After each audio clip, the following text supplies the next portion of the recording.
5 pantang larang apabila minum Bifuel supaya kita dapat kesan maksimum selepas ambil Bifuel.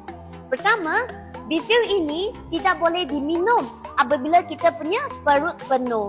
Pastikan ambil Bifuel ketika perut kita kosong. Waktu yang paling sesuai ambil Bifuel adalah bila? Adalah waktu bangun pagi ataupun waktu malam sebelum tidur. Pastikan korang ambil Bifuel ini waktu perut anda kosong ya.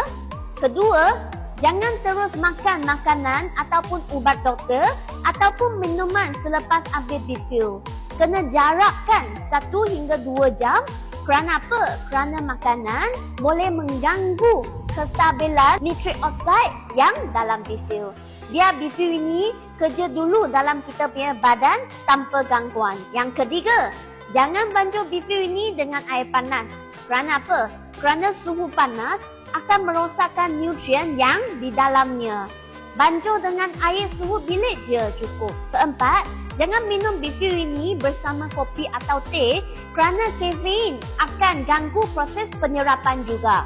Yang last sekali, kelima, jangan beli Bifuel ini dari pihak platform ketiga ataupun platform terbuka yang tunjuk harga. Kerana apa? Kerana risiko tinggi untuk anda dapatkan produk tiluan. Beli dari pengedar sah sahaja. Jadi, nak tahu dapatkan lebih banyak Bifuel info, boleh kontak Kalisa. Nombor telefon ada di bio ataupun di bawah komen. Itu sahaja sharing saya. Terima kasih.